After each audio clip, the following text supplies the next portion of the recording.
You bought an MF 2 years ago. Guy down the road just sold his. Got back 82% of what he paid for it. That's not luck. That's engineering. Let me break down exactly why that happens and why smart operators across this country keep going back to that triangle badge. Year after year. Look, I've been around long enough to watch trends come and go in this business. I've seen farmers chase the newest thing on the market, stack up operating expenses, and then try to offload iron that nobody wants 3 seasons later. Asset depreciation hit so hard on some of those purchases that guys were basically writing checks just to get rid of the equipment. And then, on the other side of that same county road, you've got a guy running a 10-year-old Massey Ferguson that still books out strong, still gets attention at the auction. Still mauvais. So what's the difference? What does Massey Ferguson have that keeps its resale value from falling off a cliff the way some other brands do? That's exactly what we're getting into today here on Soil Frame. And I want to be clear, this isn't a brand commercial. I'm not here to sell you anything. I manage farm operations for a living, and when we talk about equipment, we talk about it the same way we talk about any other business asset. ROI, residual value, total cost of ownership.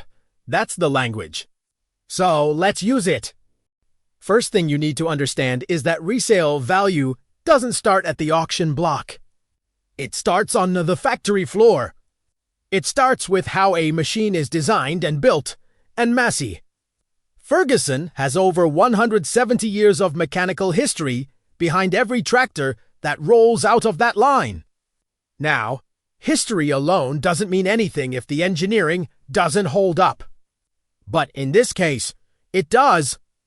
The MF platform, particularly in that mid-range horsepower category that most row, crop and livestock operations in the U.S. depend on, is built around what the industry calls mechanical simplicity with functional durability.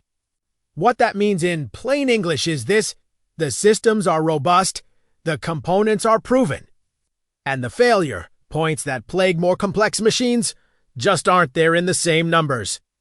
When you're looking at long-term operating expenses, fewer failure points means lower maintenance costs. Lower maintenance costs means better margin retention over the life of the machine. And better margin retention over the life of the machine is exactly what holds resale value together. Think about it from a buyer's perspective. When a used MF comes up for sale, the guy looking at it already knows, from word of mouth, from his neighbor's experience, from what he's seen at the dealership, that this thing is going to run. That's confidence, and confidence at the point of sale is worth real money. Now let's talk about parts availability, because this is one of the biggest hidden drivers of resale value that most people don't think about until they're standing in a field with a broken machine and a crop that needs to come in. Massey Ferguson has one of the deepest parts networks in North America. AGCO, the parent company, has distribution infrastructure that reaches into rural markets where some of the other brands, frankly, struggle to get components in a reasonable time frame. And when a buyer is evaluating a used tractor, they're not just buying the machine, they're buying into an ecosystem. They're asking, if something breaks, can I get the part? Can I get it fast? Can my local shop work on this? With MF, the answer to all 3 of those questions is almost always yes, and that makes the machine worth more. That's not an opinion. That's market behavior. You can see it reflected in auction results and private sale prices consistently across different regions of the country. Parts availability is a financial asset. Write that down if you need to. Here on Soil Frame, we talk about farm business the way it actually works, not the way it looks in a brochure. And right now, I want to take a second and ask you to do something real quick. If this breakdown is giving you value, if you're learning something you can actually use, hit that like button. Share this with a fellow farmer or farm manager who needs to hear it, and subscribe to the Soil Frame channel. We put out content specifically for operators who treat farming like a business, because that's exactly what it is. All right, back to it. Let's get into something that doesn't get talked about enough when it comes to resale value, and that's brand perception in the secondary market. There's a reason certain brands command a premium at the auction block and others don't, and a big part of that reason is the reputation that's been built over decades of actual field performance. Massey Ferguson has a loyalty base in this country that is genuinely unusual. You've got multi-generational farm families, grandfathers who ran MF in the 70s, fathers who kept the brand through the 80s and 90s, sons and daughters who are still buying it today. That kind of loyalty doesn't happen by accident. It happens because the equipment earned it. And when you've got a loyal buyer base in the secondary market, you've got sustained demand. Sustained demand keeps prices from dropping. It's basic market capitalization logic applied to used iron. Now, combine that loyal buyer base with the fact that Massey Ferguson has held consistent design language and component compatibility across generations better than a lot of competitors. Meaning parts from a newer model often fit older machines. Operators and dealers know the systems.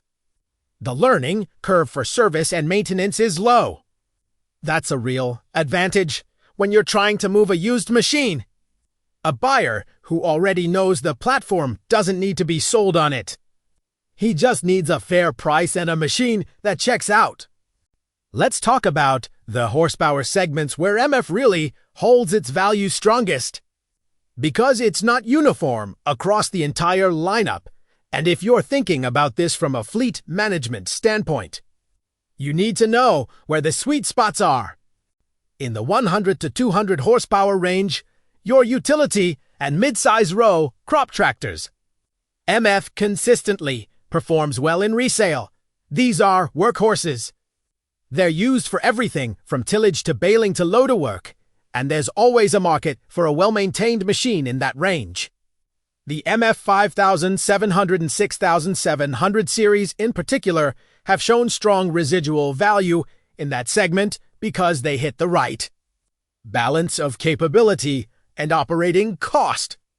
Move up into the larger horsepower range, 200 plus horses, and you're looking at a more competitive space where John Deere and Case IH have historically dominated dealer preference in certain regions. But even there, MF holds its own in markets where the AGCO dealer network is strong. The key variable is always dealer presence and parts support. Where that infrastructure is solid, the resale story is solid. The lower horsepower, compact and specialty units, the MF 1700 and 2800 series. These have a very consistent secondary market among small acreage operators, hobby farmers, and diversified livestock operations. That segment has grown in the last several years, and MF has benefited directly from that growth in the used market. Now I want to address something that I hear from time to time, the idea that Massey Ferguson is somehow a budget, brand, or a second-tier choice compared to the green and the red. And I want to push back on that directly, because it's not accurate and it costs people money when they believe it. The perception that MF is a budget option has nothing to do with the machine's capability or build quality. It comes from historical pricing strategy. Massey Ferguson and AGCO have generally priced their equipment more competitively at point of purchase than Deere. But here's the thing, lower purchase price with comparable resale value means your total cost of ownership is actually better. That's not a consolation prize. That's a financial advantage. If you buy an MF at a lower acquisition cost and sell it for a comparable percentage of value 3 to 5 years later, you've kept more money in your operation during that window. That's margin. That's working capital. That's the kind of thing that makes a difference when input costs are running high and Operating expenses are squeezing every dollar. Smart farm managers understand this. They don't buy equipment based on badge prestige. They buy based on total cost of ownership, reliability track record, and residual value projection. And when you run those numbers honestly, Massey Ferguson comes out looking very good. Let me give you a real-world scenario nothing invented, just the kind of situation that plays out on farms across the Midwest and the South regularly. Operator purchases a mid-size MF tractor, uses it hard for 4 seasons, tillage, planting support. Hey, operation! Keeps up on maintenance, runs it the way it's supposed to be run. When it's time to trade up or sell, he lists it privately. Gets multiple inquiries within the first week. Sells it without much negotiation at a price that surprises even him. That story isn't rare. That's the pattern. Compare that to what happens with certain other brands where the depreciation curve is steep. The parts costs are high, and the buyer pool in the secondary market is thinner. You end up either taking a low auction price or sitting on the machine longer than you want to. Either way, it costs you. Resale value is working capital. Every point of residual value you protect is money you can redeploy into your operation. There's also a factor here that farm managers and ag lenders are paying more attention to now, and that's the impact of technology complexity on long-term serviceability. Over the last decade, tractors have gotten significantly more computerized. Precision agriculture systems, telematics, automated guidance, all of it adds capability, but it also adds complexity. And complexity has a cost when something goes wrong. Some of the higher-end platforms have become so proprietary in their software and diagnostic systems that independent shops simply can't work on them without the manufacturer's tools and dealer-level access codes. That's a real problem for operators in rural markets. And it's starting to show up in secondary market pricing, because buyers are factoring in the cost and difficulty of future repairs. Massey Ferguson has generally struck a better balance on this front. The technology is there: GPS guidance, variable rate capability, precision monitoring, but the mechanical foundation hasn't been sacrificed for it. And independent repair shops can still work on these machines in most markets.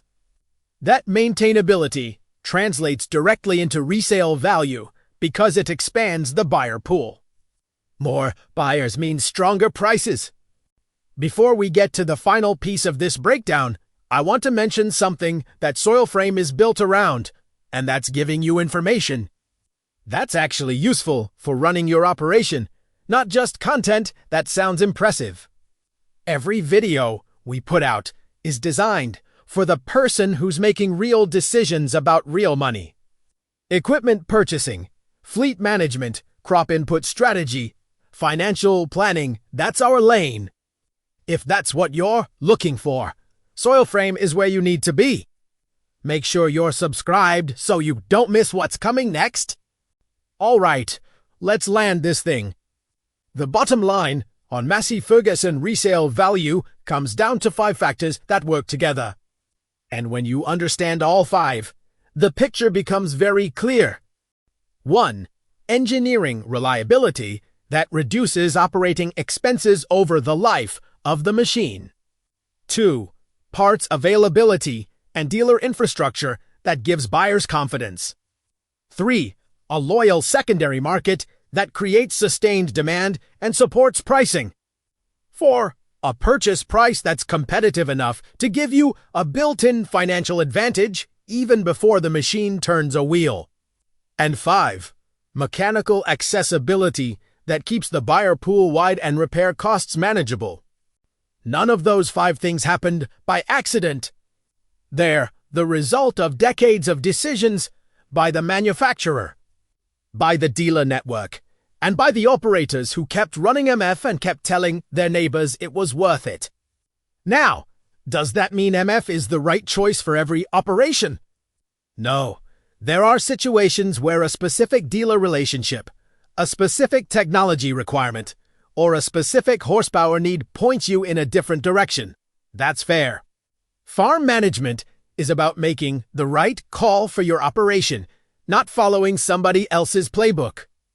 But if you're sitting down right now to evaluate your equipment strategy, if you're thinking about acquisition costs, long-term operating expenses, asset depreciation curves, and what your iron is going to be worth when you're ready to move it, Massey Ferguson deserves a serious place in that conversation. The numbers support it. The market supports it. And the guys who've been running it for 20 years will tell you the same thing over a cup of coffee. That's the kind of conversation Soil Frame is built for. Straight talk. Real numbers. No fluff. Thanks for watching Soil Frame. If you found this breakdown valuable, share it with a fellow farmer and comment below your thoughts on this topic.